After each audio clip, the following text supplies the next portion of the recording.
Bonjour mes amis, je suis à Bordeaux quelques jours chez mes parents et on va traiter du sujet qui est le suivant. Pourquoi est-ce que la rupture amoureuse est souvent plus difficile pour les hommes? J'ai vu une vidéo de quelqu'un qui s'appelle LC Gamer en Amérique et qui sort 3 statistiques. Et si je dois être honnête avec vous, il y a des points qui étaient dans ma tête flous, qu'on va aborder aujourd'hui. Je sais que sur une chaîne où il y a 58% de femmes et 42% donc d'hommes, c'est un sujet qui est ambitieux aujourd'hui, mais je pense que pour ces 42% d'hommes, ce sera super intéressant. Mais également, pour ces 58% de femmes, ce sera peut-être une autre façon de considérer la souffrance masculine d'une rupture amoureuse. Quand tu vois un homme, tu peux te dire, cet homme a l'air fort, il a l'air costaud, il ne doit rien ressentir. C'est d'ailleurs la phrase qu'on entend le plus souvent. Cet homme ne ressent rien. Cet homme est insensible. Cet homme s'en fout de tout. Cet homme a déjà tourné la page pendant que moi, de mon côté, je suis en train de souffrir. Et il faut bien penser à quelque chose, c'est qu'il y a une espèce de façon de penser de la société qui est que un homme, ça ne souffre pas très longtemps. Un homme, ça ne ressent rien. Ce qui est complètement faux, et c'est ce qu'on va voir aujourd'hui. Tu te dis, il est déjà passé à autre chose. Il drague déjà d'autres femmes. Ce qui est aussi faux, grâce aux 3 études qu'on va regarder aujourd'hui. Tu dois te dire aussi, cet homme a juste besoin d'un plan temporaire d'une nuit pour penser complètement autre chose. Les hommes sont déconnectés et pensent avec la partie basse. Mais tu risques de découvrir aujourd'hui que c'est peut-être une illusion et tu risques de découvrir qu'en réalité, chez un homme, très souvent, cette rupture est une douleur qui est dite silencieuse, qui est longue, qui est lente, qui est invisible et souvent même qui est dévastatrice, bien plus statistiquement que chez les femmes. Alors, juste un petit rappel avant qu'on démarre, quand on parle de statistiques, si jamais je vous dis 60% des hommes se comportent comme ceci ou comme cela, et 40% des femmes, on parle bel et bien de statistiques. Donc ça veut dire que, par exemple, 40% des femmes peuvent ressentir ceci, mais tu peux être dans l'autre partie, bien évidemment. Avant d'aller plus loin, je te parle juste de ça. Petit aparté dans la vidéo, pour celles et ceux qui se demandent s'il y a une chance de récupérer leur ex ou si c'est peine perdue. Mon équipe et moi-même avons réalisé un test qui s'appelle « Avez-vous une chance de récupérer votre ex ?» Faites ce test en moins de 60 secondes et vous saurez exactement où vous en êtes. Et surtout, quelles sont vos chances de récupérer cette personne. Cliquez sur le lien dans la description et commencez dès maintenant. Le premier secret, c'est qu'on n'a jamais appris aux hommes à pleurer. Depuis tout petit, on nous a dit, sois fort. Tu tombes en vélo, on te dit, t'es pas une fillette, t'as pas mal, relève-toi. Et quand t'entends cette injonction depuis que t'es tout petit, même, on pourrait penser que c'était le cas encore jusqu'à il y a 30 ans, 40 ans. Encore aujourd'hui dans la rue, tu vas voir près d'un parc d'enfants, qu'est-ce que les parents disent? Allez, t'as pas peur, t'es pas une fillette. Un homme, ça avance. En réalité, hommes et femmes sont construits de la même manière. On a les mêmes émotions, ça peut paraître surprenant aujourd'hui. On ressent les mêmes choses au fond de nous.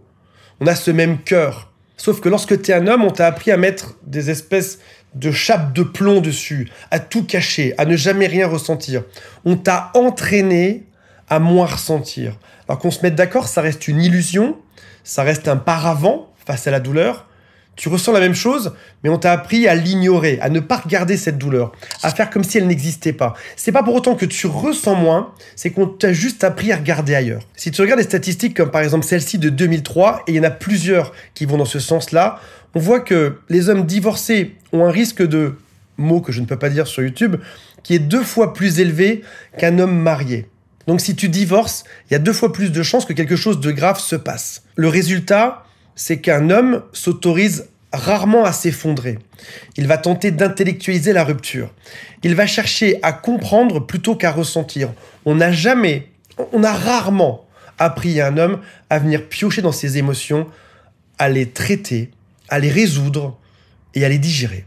Alors, tu as dû voir passer cette étude qui dit que 75% des femmes sont à l'initiative de la demande de divorce.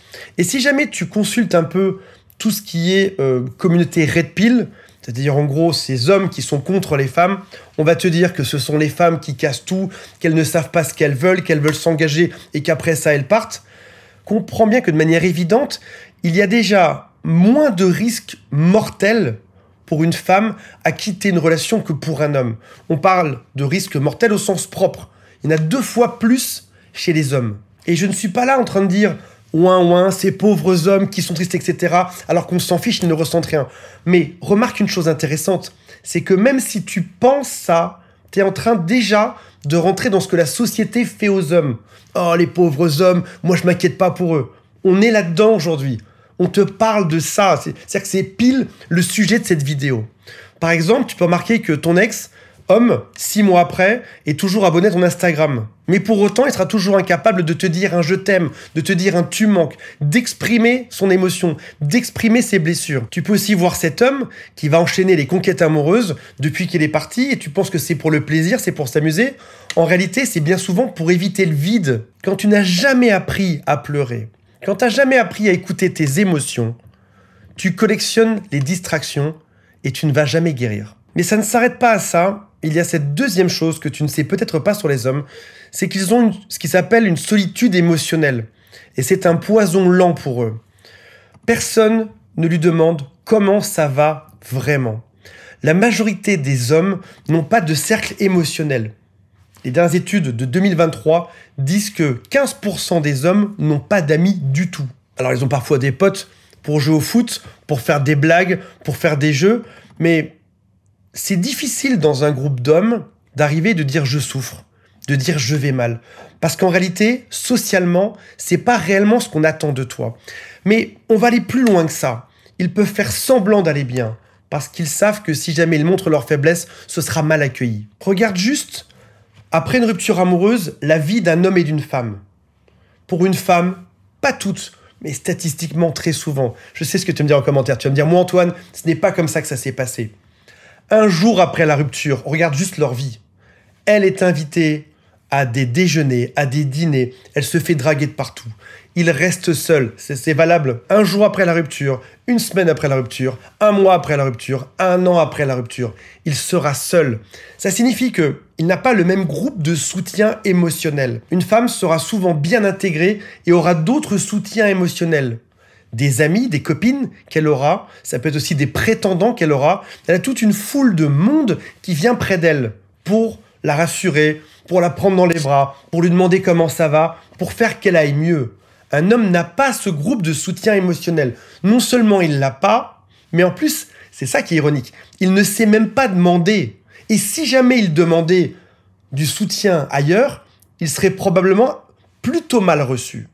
On lui dirait « Écoute, ça va passer, tiens, je te présente quelqu'un, sors un peu, viens, on va se boire une bière. » Mais globalement, t'as pas envie d'être avec un pote qui pleure pendant des heures le soir. T'as pas envie d'avoir un homme qui est triste.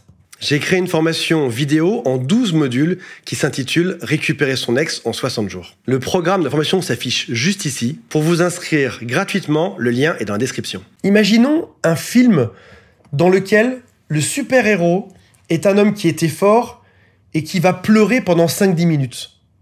Qu'est-ce que tu penserais de ça? Est-ce que ce serait vraiment un film de super-héros? Si c'est le cas, si on est vraiment dans un Marvel, la chose que t'attends de ce film-là, c'est qu'il agisse avec force. C'est qu'il s'écroule, c'est qu'il pleure un peu, juste ce qu'il faut, et qu'il se redresse et qu'il se venge par la force. C'est ça que tu as envie de voir dans un film avec un homme. Il doit se venger, il doit agir et il doit combattre. Donc, les femmes ont un plus grand réseau de soutien émotionnel. Déjà, le jour de la rupture, elles peuvent aller solliciter ce réseau émotionnel. Un homme va se retrouver seul.